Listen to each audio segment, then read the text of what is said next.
I'm Steve Lascalzo, and this is The Way.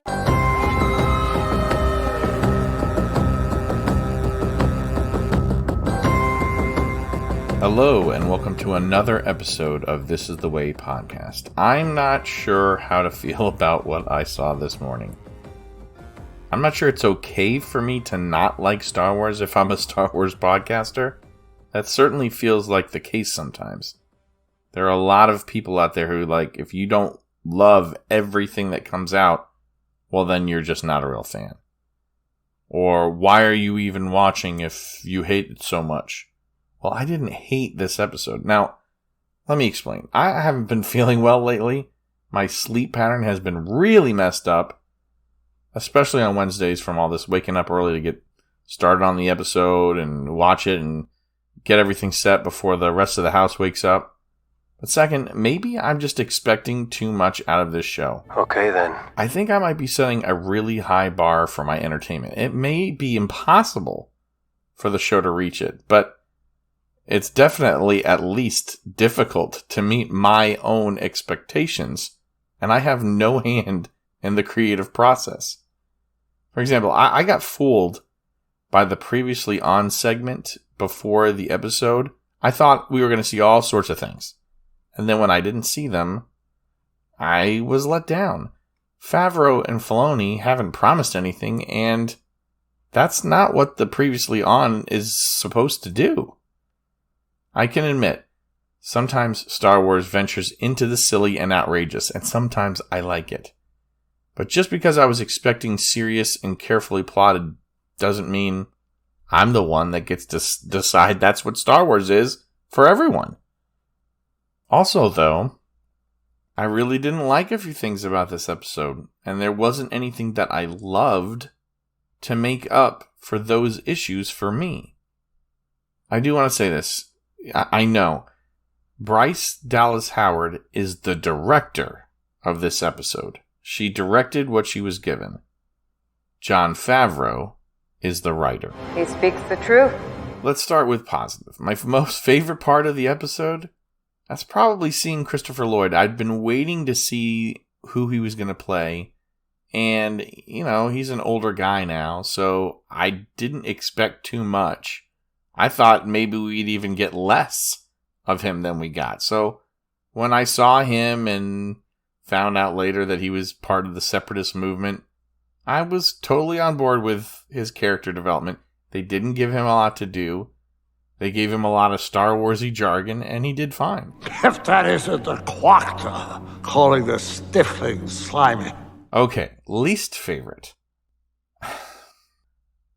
I don't think Lizzo can act at all. I'm sorry if you're a fan. She can't act. And that, coupled with Jack Black's usual over-the-top performance, means every time those two showed up, I wanted the scenes to end fast. Actually, when Jack Black showed up for the first time, it was like, welcome, welcome. I was like, oh, it's Jack Black. But then the dynamic between, unbelievable.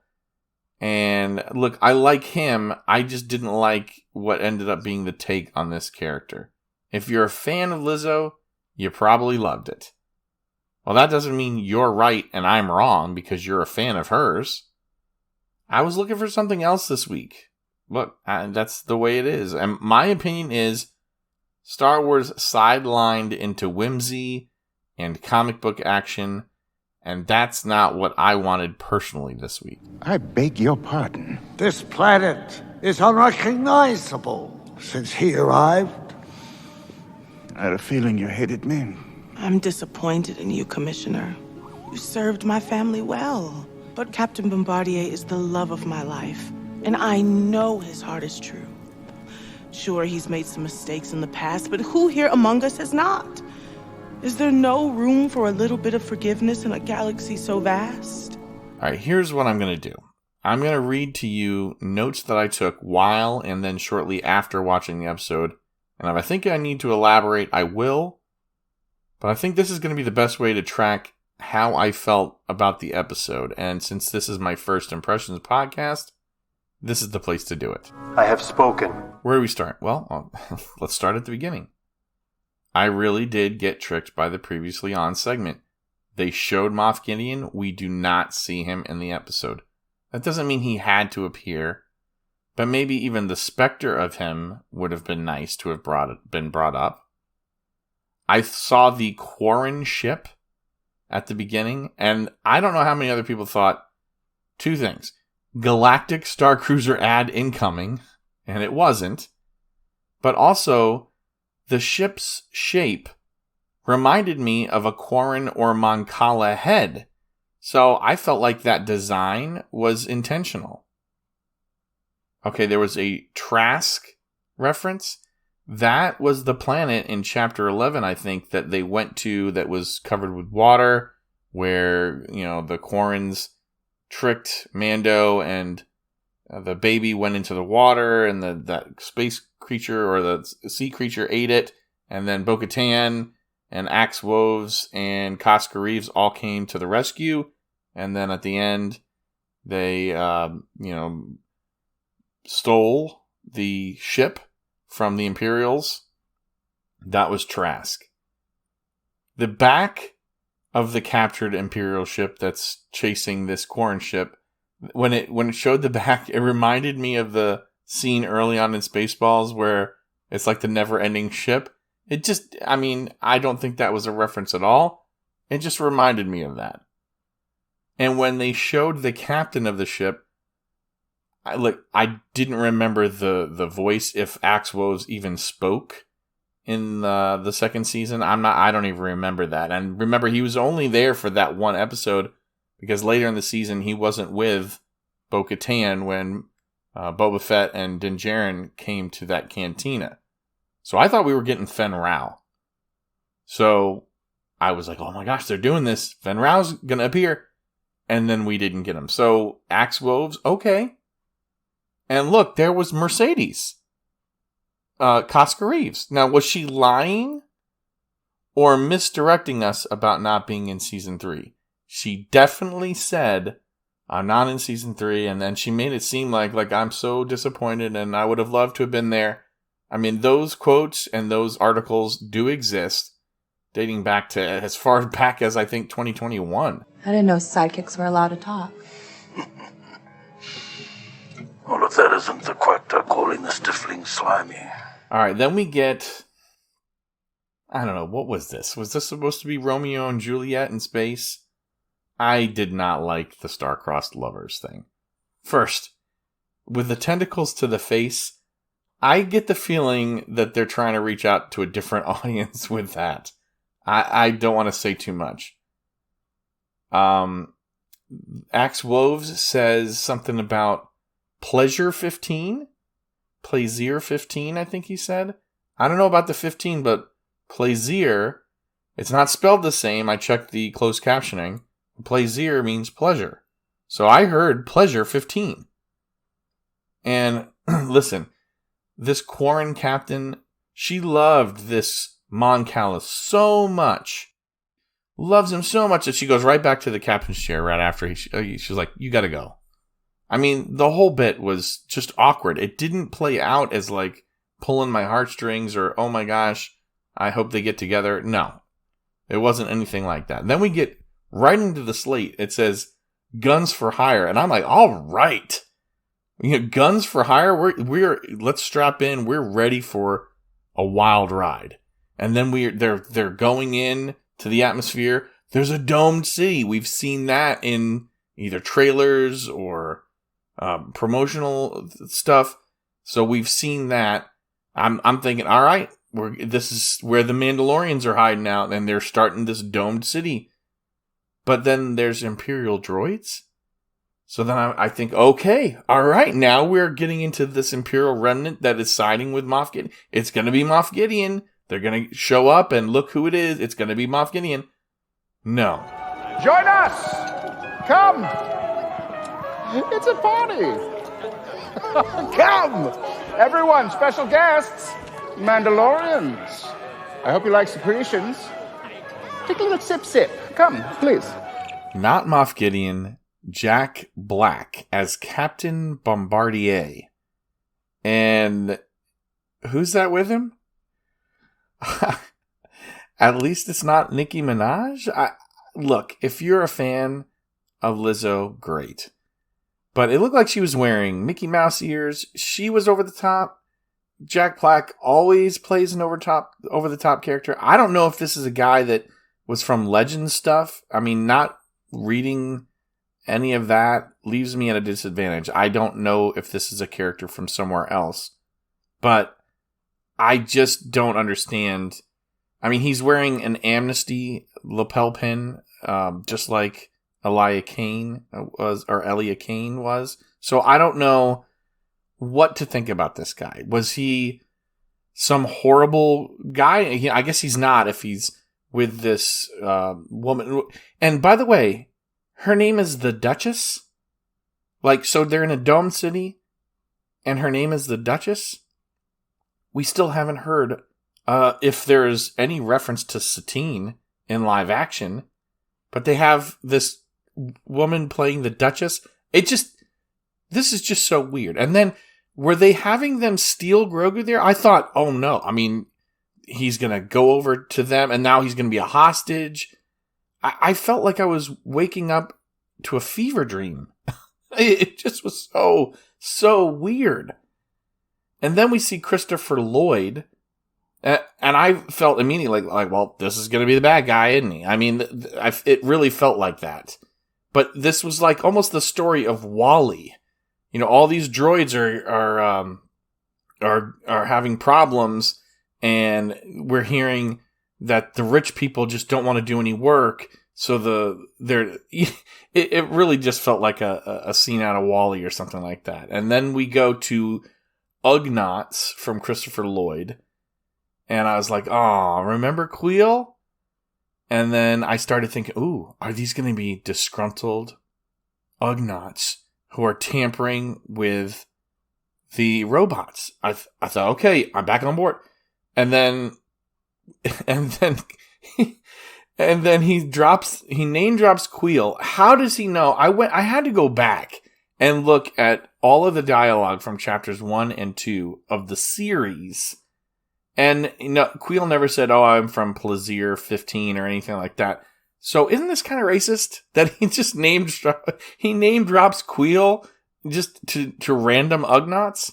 Do they all know everybody? I don't know. I also have a note, 100% that was Misty Rosas there playing the female Ugnaught, and I went and checked the credits, and yeah, it was. I mean, I feel like she's easy to spot now.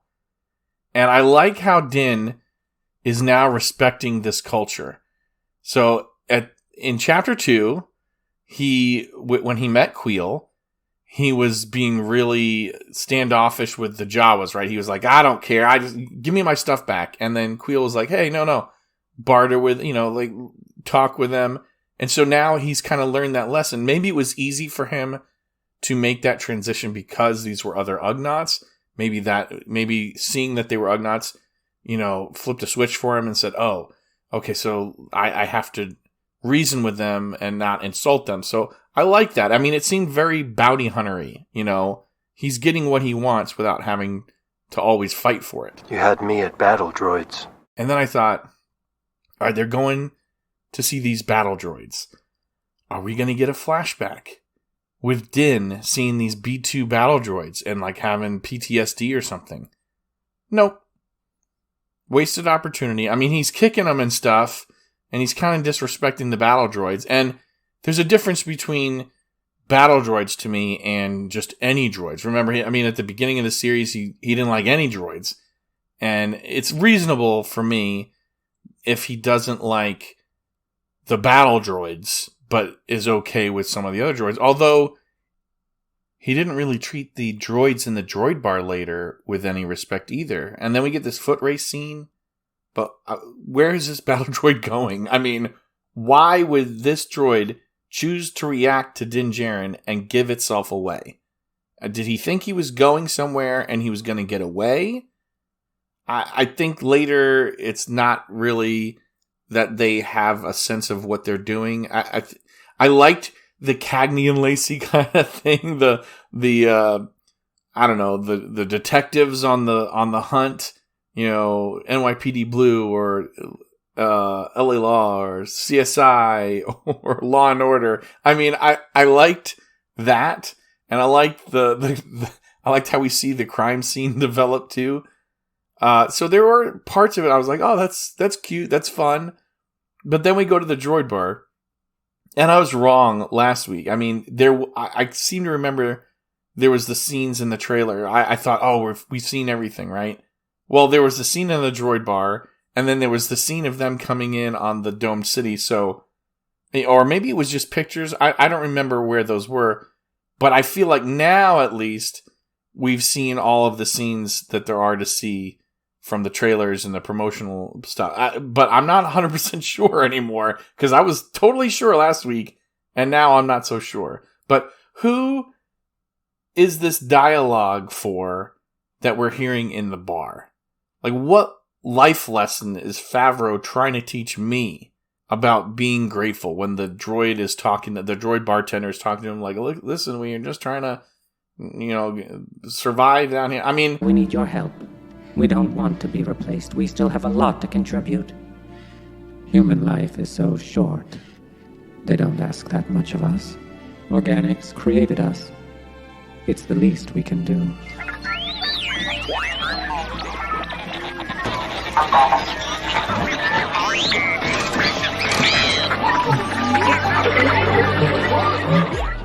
Every time it felt like it was going somewhere that gave me a little bit of interest, I feel like I started reading into it, and I started paying attention, and I felt like, okay, I don't understand what we're trying to be told here. I mean, there's got to be some lesson, maybe. At the beginning of the episode, we had Mandalorians splitting up a happy couple. And, at the end of the episode, we're going to have Mandalorians uniting, all right? So what is this stuff in the middle with the detective and then droids have... It's almost like they're saying, droids have feelings, but we don't have feelings. And Din Djarin is being really disrespectful to these droids. For what reason? Especially when we've seen him have some growth in previous seasons. And now why is he suddenly, he's the bad cop here? I would have liked it more if they would have swapped off being bad cop, a good cop. It just felt awkward. There was no real clear sense of direction for me. And I just didn't understand who the dialogue was for in the bar. Like, who are you trying to reach? And then, okay, we go from there to a droid morgue, which, was this a generic lab tech or a coroner or something? Or, is this the time when they, in the the Law and Order episode where they go and they talk to the coroner or whoever it is, the lab tech, and then they say, and that way, of course, that's exactly what happens. They find this, it's basically a matchbook or something like that, and they bring the matchbook to the lab tech to find out what, and now they look under the microscope or whatever it is, and there's no blood, so it's like in the oil, and it's rewriting their programming. So what are we supposed to now? Alcohol is bad for people because this synthetic thing is is bad for the droids. But I almost felt like I was getting brought back on board. Oh my goodness, they're going to have a virus. It's going to be a computer virus. And there's maybe they'll bring in slicing, or they'll mention slicing or something like that. I was just ready for something else. And then it was just, no, this is Nepenthe, which is, it's from the Odyssey. It's like the drug that they use to wipe away their feelings or their emotions. So were droids doing drugs to wipe away memories? Do droids feel? Do androids dream of electric sheep kind of a thing? This is what I thought the Phantom Menace, though, should have done with droids. I always thought Jar Jar's place should have been eliminated. It should have been C-3PO being an outcast for this underground collective of droids that ended up being discarded by their Naboo owners, and then they're looking for purpose, and he's an outcast, and then he helps the Jedi, and then the Jedi end up, bringing the not disgruntled, but the lost droids out of hiding from underneath Naboo, and, everybody lives happily, or, it's a success or something like that. And then that might explain a little bit about why there's always this, do droids have rights, or do droids not have rights? No, there was none of that here. It was just a thing to move the plot along. It almost was like the midichlorians for me with this. I was like, oh my gosh, there's writing on the thing. Oh, it's code. And I thought, oh my goodness, this is going to be great. It could be an outbreak. There could be a big problem. It could tie into Moff. I thought, is this Moff Gideon, like, putting his thing? Or is the captain or whatever is Bombardier? Does he have something to do with it? All of this was wasted opportunities. It was almost like it was a gag. I mean, they could have done something with this synthetic stuff from the Techno Union that helps droids forget programming or whatever. And then you could use that to say, or to explain why K2SO was able to, the programming was able to be overcome with K2SO. Nope. None of that. That's it. They solved it. They go back to Christopher Lloyd. And, I mean, I guess you can't ask him to make a run for it. But this, like, I'm going to do it. I'm going to shut down all the droids. Like, what? They don't care. They're just there to do a job. You are much more likely, if he was saying this in front of the Duchess and the captain, you were much more likely. Because they even said earlier in the episode, like, can't we just shut them down? And it was like, no, you can't do that. So he's talking to people that already said, hey, let's just shut them down. So what was he hoping to accomplish with this? I mean, I thought it was cool. We get to see he's a separatist. So I guess that meant he has to name drop Count Dooku. And I was 100% sure I said he was about to say Skywalker when he got tased, wasn't he? And then we go, back to Alice in Wonderland at the croquet game or something. And even like I said, Lizzo looked like she was wearing Mickey Mouse ears, but it could have also been a heart, and she could have been the Red Queen, the Queen of Hearts. I really just don't understand. Did we need this giant key and this knighting ceremony? What was going on?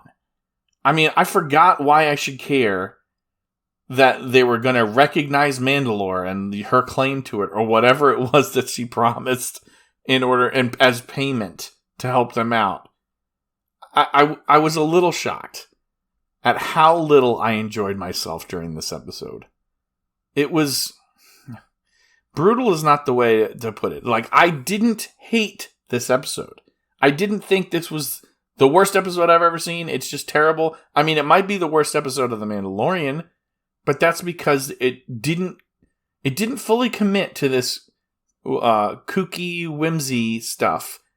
And it also didn't give me what I expected, which was advancing this story about, we just heard at the end of last episode, Moff Gideon escaped. And now we are back with Mandalorians, and we heard, do you think Mandalorians did it? And now there was nothing. We spun our wheels, which is fine. Like, you don't have to have every episode. I like an episode of the week where you're going and you're doing something. And this was very Mandalorian first season, where they go somewhere, they want to do something, and then they have to do a favor for somebody. That is very on brand for season 1.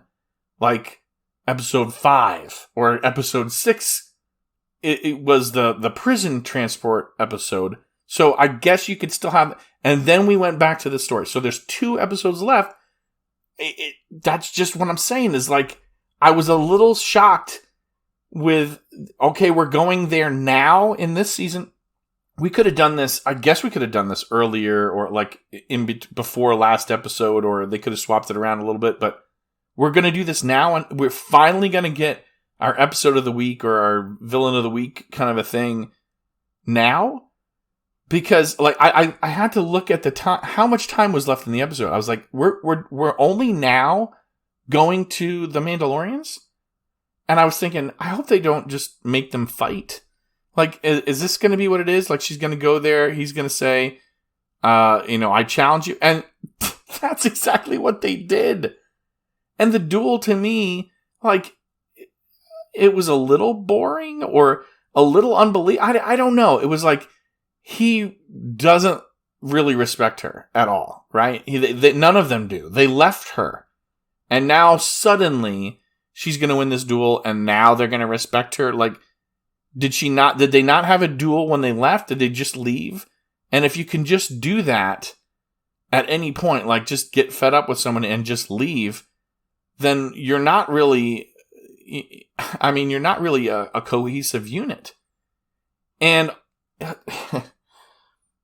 every podcaster had to have said after episode 2, The Minds of Mandalore, chapter 18, every one of us had to say, okay, exactly what Din Djarin said about the Darksaber in the Minds of Mandalore episode. Like, wait, isn't she now the rightful owner? She showed proficiency with it. He got captured. It was thrown away. And she literally, reached out to grab it with her grapple. Isn't it hers now? That's what I have to believe that's what everybody said. Like, well, now she's the rightful owner of it, right? But she ended up giving it back to him in there. And I was like, this is how this is wrapping up for real? What is even happening? I should be cheering about a hero moment. Like, Bo-Katan has got respect. Then she got respect from the armorer. She was tapped by the armorer, basically, for seeing the vision of the mythosaur as being the next leader. And now she's getting what she wanted, the Darksaber. She wanted that in chapter 16. And so now she's finally getting it. 6 episodes later, she's getting the Darksaber back. But no one asks for proof. There's no challenging. Like, they just said, Axe Woves was just like, he's not even a Mandalorian. Right? Which I'm proud that she stood up for him. I think that was great. That was a good moment. But no one is going to challenge, like, you came with this guy. And now suddenly this guy is like, oh, wait. No, it's not even mine. Here, let me hand it over to you in front of them. It wasn't like she had it on her hip. And he had already been like, oh, no, she won it. She took it from... No, he literally hands it over in front of them. And no one's got a problem with this. So we're either not getting a meaningful conflict with Moff Gideon in this season. Like, it must be that we're just all leading up to season 4. Like, chapter 24, 23 is next week, and then 24 is the finale. Chapter 24 is going to be the reveal. We're finally going to meet Moff Gideon. Or maybe we see him next episode, and then they confront him in chapter 24, and then it's going to be the next season that everything goes down. Otherwise, it's going to feel so rushed.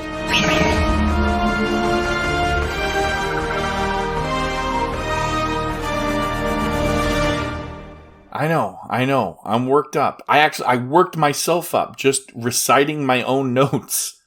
But there's only 2 episodes left. And I did take a look at the cast listings after. I was like, maybe there's a nugget in there. And usually I do that only for the discussion podcast. And maybe I'll talk about it a little bit. Quarren Captain was Christine Adams.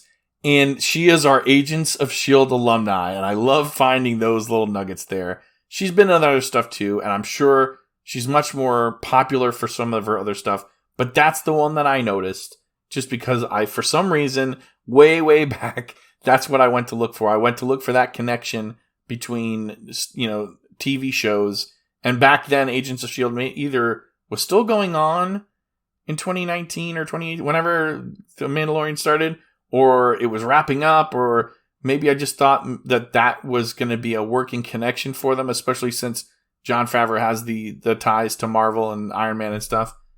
But Christine Adams, the Quarren Captain, the lover of the nobleman, who was Harry Holland, and I think he got his job by working with Jon Favreau on Spider-Man No Way Home. They both worked together on that movie. Dale Dickey played Saphir, and I know that is the female Ugnaught. So she voiced Saphir because Misty Rosas did the performance. And then Chris Bartlett's in there. He's a Star Wars veteran. He's done a lot of protocol droid work, especially C-3PO in most of the recent stuff. He did the performance for RA-7, but that wasn't the blue protocol droid. That was a different actor. And then there's Joanna Bennett, Barry Lowen, David St. Pierre, all names that I've mentioned before doing performance. Seth Gable was the bartender droid voice, but I don't recognize him. And then Jen Kober is the lab tech. And that's pretty much all I have to say about that. Uh-oh. It's not good. Those are my initial thoughts on Season 3, Episode 6 of The Mandalorian. I didn't hate it. I just didn't like it. It's going to feel like work for the first time, I think, in a long time. Getting this discussion podcast, note-taking, and collecting all the audio and stuff like that. It's going to feel like work and not a joy. I'm going to try to focus more on the positives. But for right now, so soon after seeing it, I can't think of many. Now, if you have thoughts on the episode, you disagree with me, you think, hey, you're not being fair to it. Well, I already acknowledged that I'm not really completely being fair because I had expectations. I've already said that, right? But maybe you have a reason why you liked it. Maybe you think that this is the most Star Wars-y Star Wars that Star Wars has ever been. I'm going to disagree with you, but I acknowledge that not everybody shares my opinion, and I'm fine with that. Social media, great way to interact with us. I tweet a lot the first day that the episode is out, and then I tweet a lot when I'm collecting notes and things. You can find out where to connect with me by checking out our list of links at Linktree. That's linktr.ee/thisisthewaypod. And if you don't, well, then I'll just continue to put out these episodes and talk into the void, I guess. But thank you for listening to This Is The Way podcast's first impressions of Season 3, Episode 6 of The Mandalorian, Chapter 22, Guns for Hire. I'm your host, Steve Lascalzo. May the Force be with you, always.